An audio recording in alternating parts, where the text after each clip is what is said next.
Hello and welcome to this Dawn Busters Taste Challenge. Ooh, this morning we have Barton American Whiskey, a blend. This has been on the market since 1949. Now there's the Dawn breaking out side. And we're putting it up against Royale Club. I keep trying to say Club Royale. Royale Club. When did this come onto the market? I don't know. I never could find out anything. Nothing. I couldn't find nothing out about this. It's sold in Texas. I know that much. That's where I bought it. They sell it in all different sizes. I wish I had bought the glass, but I did not. Okay. All I know is a Sazerac brand, and they claim all kind of stuff on here, which it's kind of comical when you read these. That makes it even more enjoyable. That's the fun of these kind of products. It's like saying your assurance of a superior blend of whiskeys, plus 80% grain neutral spirits, but why quibble? It's just funny to read these things because they write it, and they just present it with a straight face. Like, may we offer to you this fine product. And now Barton Distilling, well, they're both from Barton. So I think these are going to be very similar. Okay, I know they're Barton brands because Premium American, this says Premium American Whiskey. It's also 80 proof. Proof. But they don't give some big old write-up, claiming all these wonderful things. This was $5.99 plus tax in Kentucky. Louisville, Kentucky cost me $6.35 after tax. I think this was $1.99 for this. I can't remember, but it's something really low. That's why I bought this one in the Canadian Leaf, because I was like, well, they had a bunch of them lined up. I could have just kept buying. I said, nah. That was at Specs in Texas. I said, I'll just get one American and one Canadian. So they're both 80 proof. They're both blended at 80-20 ratio. They're both aged at least 4 years, though, and they're both blended and bottled in Louisville, Kentucky, and Los Angeles, California. That's what it says on the label. Barton Distilling. Now this one says County Line Distillers, Kentucky and California, but I mean, it's the same people. County Line, Barton, the Founders Company, and these other odd names, they always have the same phone number because it's the same headquarters. It's Sazerac, okay? And if you call the number, it's going to route you to Buffalo Trace in Frankfort, Kentucky. I know because he told me that. Just like if you call Goose Island Beer Company of Chicago, they're answering the phone in St. Louis. I asked him that. I said, where are you located actually? And the lady said, I'm in St. Louis. I said, aha. All right. Kyler Swatsky says, first time comment in the world. Oh yeah, first time comment in the world. Good morning, Ron. Good morning, Kyler, and I appreciate you watching. Gabe says, hi, I'm here now.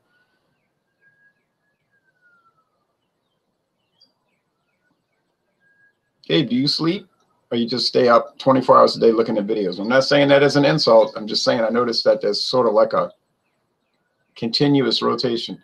Maxwell says, hi, Ron. How are you? Thanks for the stream. I'm fine. How are you over there in Russian Federation? Kyler says, when will you be doing another history video? I love them. I plan on doing it in May, and I'm going to do the Opium Wars. I don't think it's going to be a very long video. Just somebody wanted me to do that. That was Aaron Chan. I don't know why he had an interest in the Opium Wars, but I said, okay, that's pretty cut and dry. Although there may be a little something about those that people are not aware of. Gabe says, can you get Bud Light Orange? Yes, I can. And I might be able to force myself to review it. Might. because I got to the point where I couldn't even stomach looking at flavored beers. Like, really, I did those Seagram's Escapes, and they're fine for that type of thing. The Leinenkugels taste more like natural beer products, but those other things taste like soda pop, soft drinks. I just can't, it's just so unpleasant for me. So I don't know. I might try to dance around it and just hope people don't notice that I never reviewed it. It's gotten that bad for me. I just can't stand it. And there's so many other beers I can drink and review that aren't that. You know what I mean? You don't want to know what I got to say about it. All I'm going to say is the same thing, right? Oh, it tastes fruity, it tastes sweet. And then I'm going to say what? Well, in the style, it's pretty good. You know, it's all right. You might like it, but for me, it's not for me. You know, I'm going to always say the same thing. They look the same. I mean, they're kind of amber more than gold. I noticed that. Well, okay, so they've been in the barrel, a used charred oak barrel, I'm sure, for at least 4 years. They're not using added coloring or flavoring because they would have to put that on the label. They can do that with blended American whiskey, but they have to put it on the label.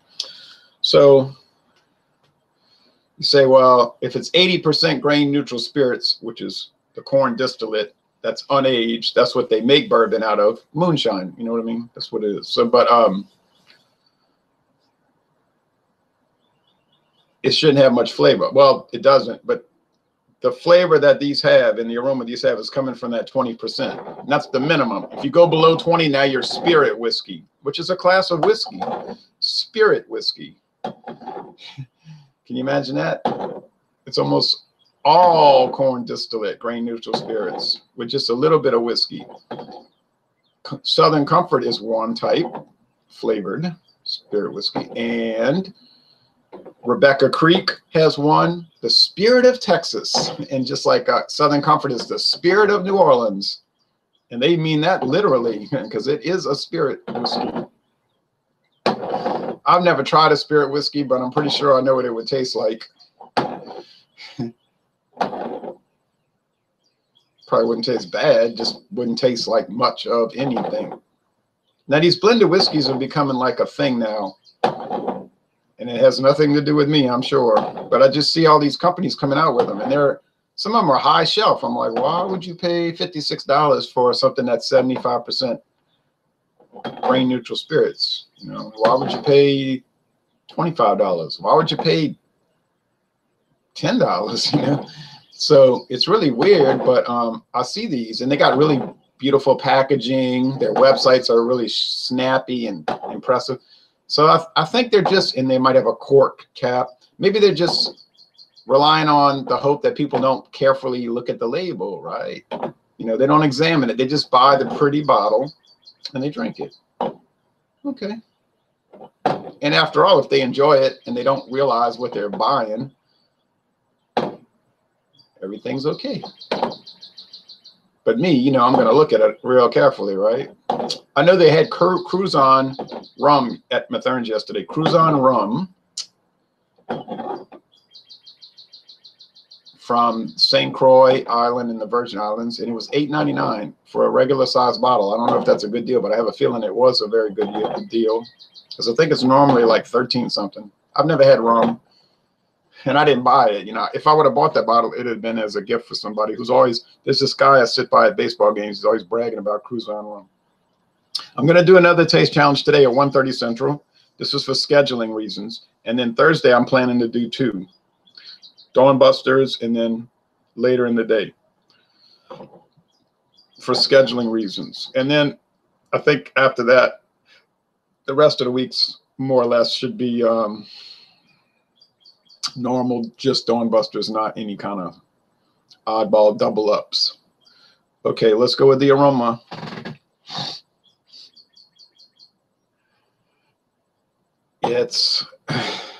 It smells, you know, they all smell like whiskey, but, you know, think of Jack Daniels as a counterpoint. You know, or Jim Beam. Let's use Jack Daniels or Jim Beam as a counterpoint. Two real well-known bourbons, straight bourbon whiskeys, or in Jack Daniels' case, marketed as Tennessee whiskey. Okay. They have a similar aroma, but theirs is much more pungent, full in the nose, okay? More char, more full, more intense aroma. Both of those, probably more Jack Daniels. Bold, as they say. Because they have no grain neutral spirits in them. It's all 100% straight whiskey. So, and it's all aged a minimum of 4 years. So that, now some people don't like that. It's too harsh for them. I mean, I don't mind it, but they might prefer this because it's much more lighter in the nose. My only complaint with bourbon, what it had too much, it was what it had, if I could speak right, they had too much corn grits flavor to me.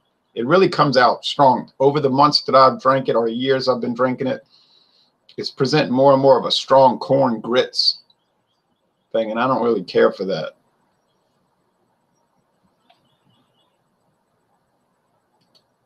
And I don't pick that up so much in Canadian whiskey or Scotch or Irish whiskey.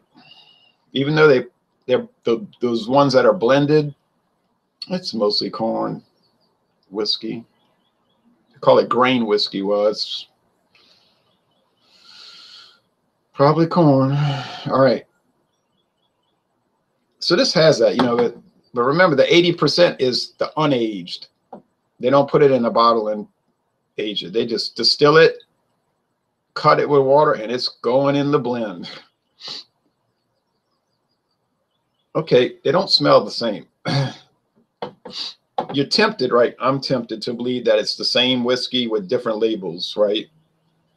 It's possible. I don't know the internal operations of Sazerac. They are very secretive. That's their right. They don't have to disclose these things. But they don't. They probably just are old recipes, and it's on a chart or in a computer file, right? And it says this percentage of whatever. It's plug it in, it's done. It wouldn't matter if it was two different recipes, because with them, it's child's play to make it.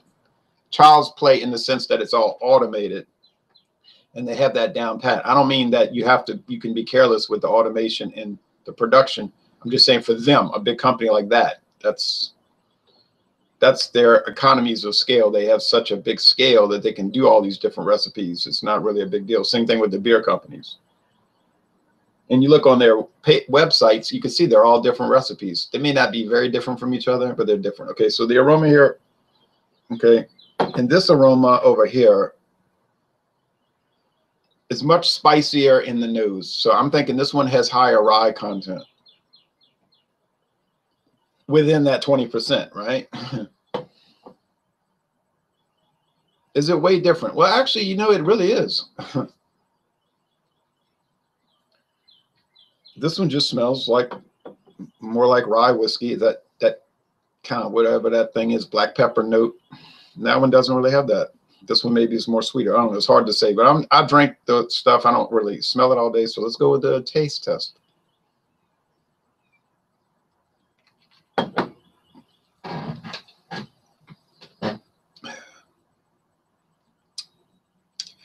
Yeah, it's just regular old whiskey, but it has a wood note. It's a pretty strong wood character. Now, if you read the Tax and Trade Bureau website, it talks about grain neutral spirits. And it says it has to be stored in wooden vessels. I don't know if it said it had to be stored in oak or just a wooden container. Something on there about that. I found that interesting. I said, huh. It didn't say maybe or could be or if you want to do it. It said, and that's how, you know, how they write it, and stored in, I think it said wooden vessels. I'd have to go recheck that, but there's something like that. I thought that kind of struck me. But don't worry, they're not storing it for long anyway. Now, shipped, it might be shipped in an aluminum tank. Okay.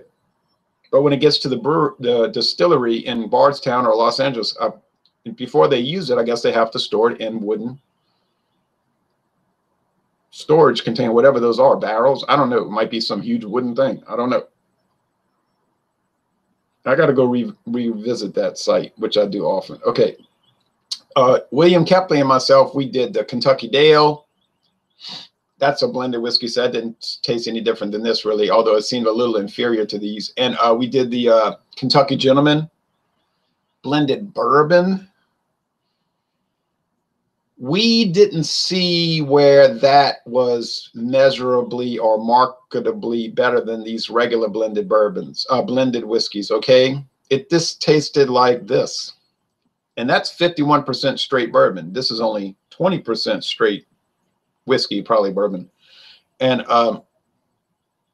we didn't notice that it was any better, but that's okay because it doesn't cost anymore either. Kentucky Gentleman is about the same price as these. And it's a bourbon. Maybe it's $2 more, but I wouldn't pay $2 more for it because I didn't see where it was really much. 10 high. I guess it has a little more flavor than these, but it isn't much. I don't want to go on too long because I got some things I want to do. Taste.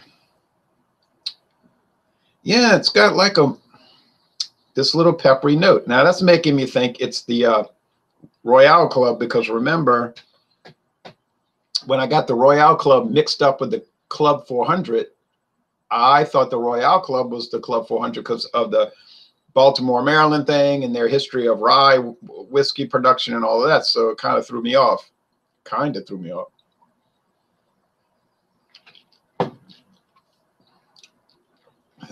It really threw me off. There's some wood here, yeah. Yeah. It's like used barrels, though. You know, it's like not much of a char. It's like a charred barrel that's been used so many times that char character's fading. You get that same experience with Canadian Mist. Canadian Mist is different than what I'm drinking this morning, but it's not super different. It's 4 a.m. here. Yeah, I believe that. Kyle, you just want a prize? You mean to say a prize for being the first time comment in the whole universe? Okay.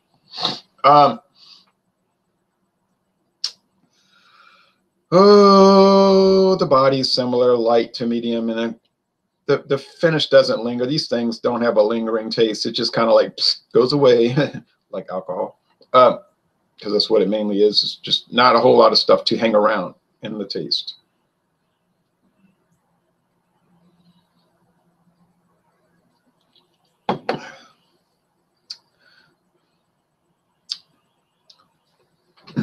There is a little fruit note here. You say fruit. Yeah, like a apple skin or candied apple. It's strange. Strange. Very strange.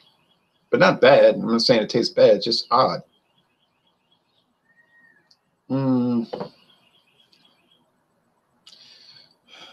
Not there. More of that rye spice. So I think this is the nice alcohol legs. They're like spread out. On both of these, alcohol legs are spread out. It's like they put the fence posts, but they never put the slats. I think this is the Barton, and I think that's the Royale Club. Now, which one's better?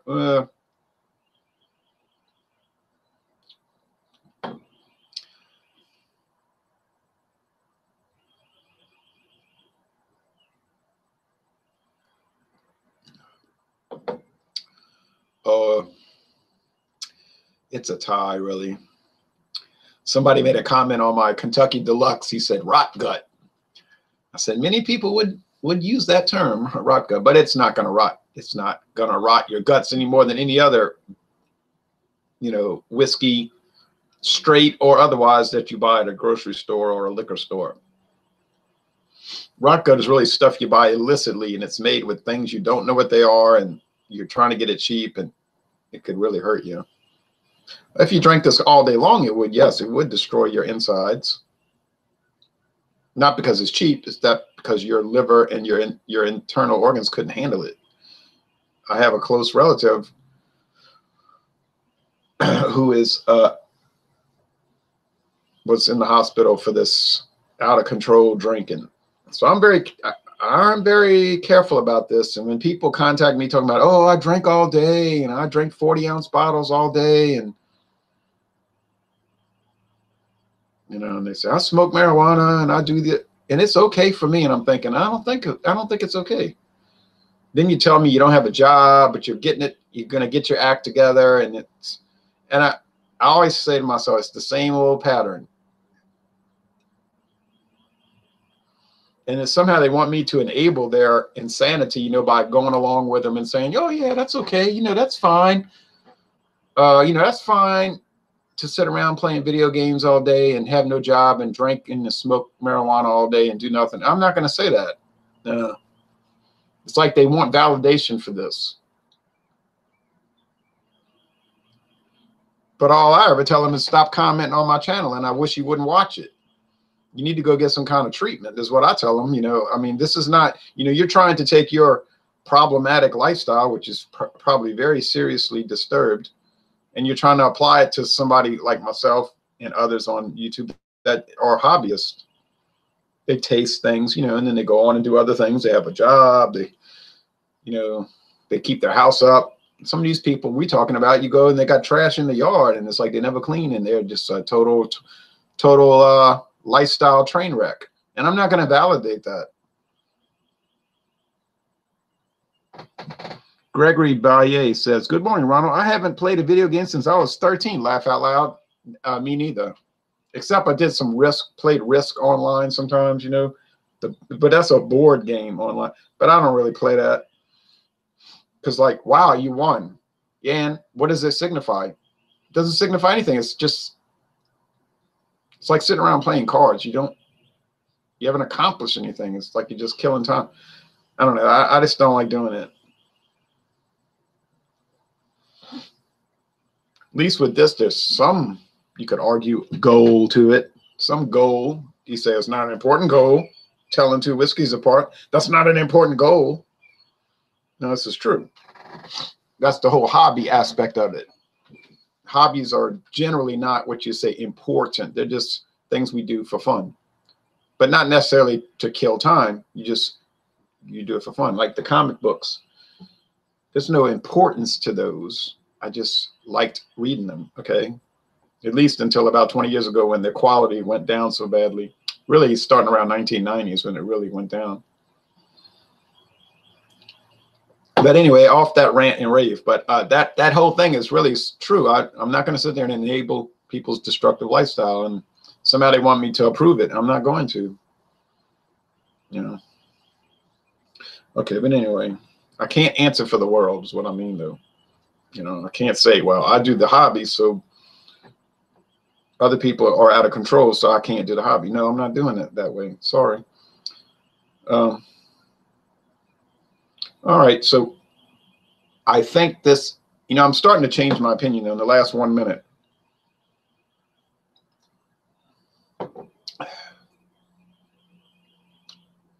No, I'm going to stick with what I said, but it's so close that it's virtually the same. So shop price, but how many viewers are going to say, oh, I got to go find Royale Club. I just got to go find Barton, American. Yeah, it's the kind of thing that you're really not going to go look for.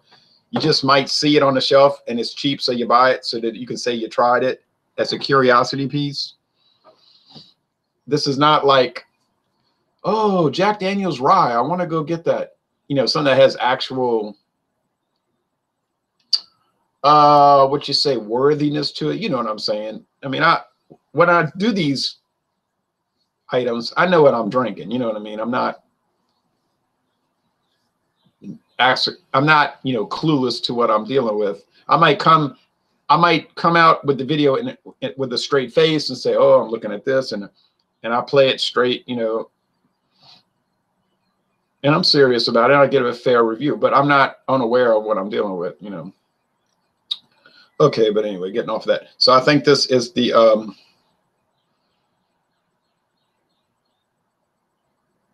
Barton. The Barton. I think this is the Barton. But it's Royale Club. I thought I picked up a little bit of that odd flavor, though. You know how I started to back out of it, kind of backing out of it. So are they real different? Obviously not, if I couldn't even tell them apart. They're different, but they're not appreciably different. So what does that tell us? You should only and only ever, without any question, shop price with these. And I mean down to a penny, and I'm entirely serious in that. If we're talking a 1 penny difference, save the penny and get the one over the other, because it's basically the same thing twice with different labels. I mean, really. After the blended whiskeys, what's the next category that you are going to explore? It says Reaper Actual. Well, yes, I do have a lot of blended whiskeys left. I'll admit that. Not as many as you might think, but a good amount. Okay, good amount. All odd items, which I'm looking forward to trying. Are they going to be real different than this? I doubt that. But I don't know that because I've been shocked before. But I have a whole bunch of Canadian blended whiskeys. Canadian, and the Canadian whiskey doesn't taste anything like the American. It's like a different world. It's a different world. They have much more flavor, much more character, but not for much more price. So, I mean, I would never hesitate for the Canadian. And then I have a bunch of blended Scotch, not single malt, but blended. Those have even more character than the Canadian. So that's really my deep interest area at the moment. There's so many Scotch whiskeys I'd like to get a hold of. And I can get a hold of them. Passport, Inverhouse, the Green Plaid. It's called Inverhouse Green Plaid. Oh, there's so many I want to try because they're way better than this. I mean, what I'm drinking here, I'll give you a perfect example. Yeah, okay, this was $5.99. All right. I can go to Dorgnac's and get JW Dant blended Scotch whiskey imported from Scotland, a 1 liter bottle for $8.99. I'm sure I would put money right now that it's way better than this. These are not bad, but these are so nothing. You know what I mean? Maker's Mark is very good. Have you tried that? I haven't tried it, but everybody keeps talking about it. And I wouldn't be opposed to it, even though, like I said, bourbon is not really something I care for. Rye whiskey, I like a lot better than bourbon, like Sazerac rye. So if could I get into Jack Daniel's rye and the Evan Williams rye and all that? Yeah, I think I would like those much better. But anyway, I mean, these are okay. I'm not going to get on the internet and talk about how good they are because they're not really. Laphroaig is my favorite Scotch whiskey. Yeah, however you pronounce that. I see a lot of chatter about that one. And I've tried some of those single malts. I believe they were single malts. When I was at a liquor store in Ascension Parish, Louisiana, they give free samples. They'll give you up to 3 samples every time you visit. And I think there was single malt Scotch whiskey. Well, they tasted very good. You know, what you would expect. A fuller flavor, a more, what you say, purified flavor, a more smoky flavor. And I thought, yeah, that's really good, you know. But, you know, it's $39 a bottle. So I want to go, you know, I want to climb the ladder. You know what I mean? Climb the ladder. Start at the bottom, go up. I think it's better to start low and go high because then you appreciate the quality increasing. If you start high and go low, you know, it's just more and more of a disappointment each time. So there's no sense to that. Oh, well, thanks for watching this video production. And later today, we're going to put this up against Ancient Age Preferred. Now, I think Ancient Age Preferred is going to beat the Royale Club pretty easily, but that's only an assumption. I don't know that, but I assume that. Thanks. You have a great morning.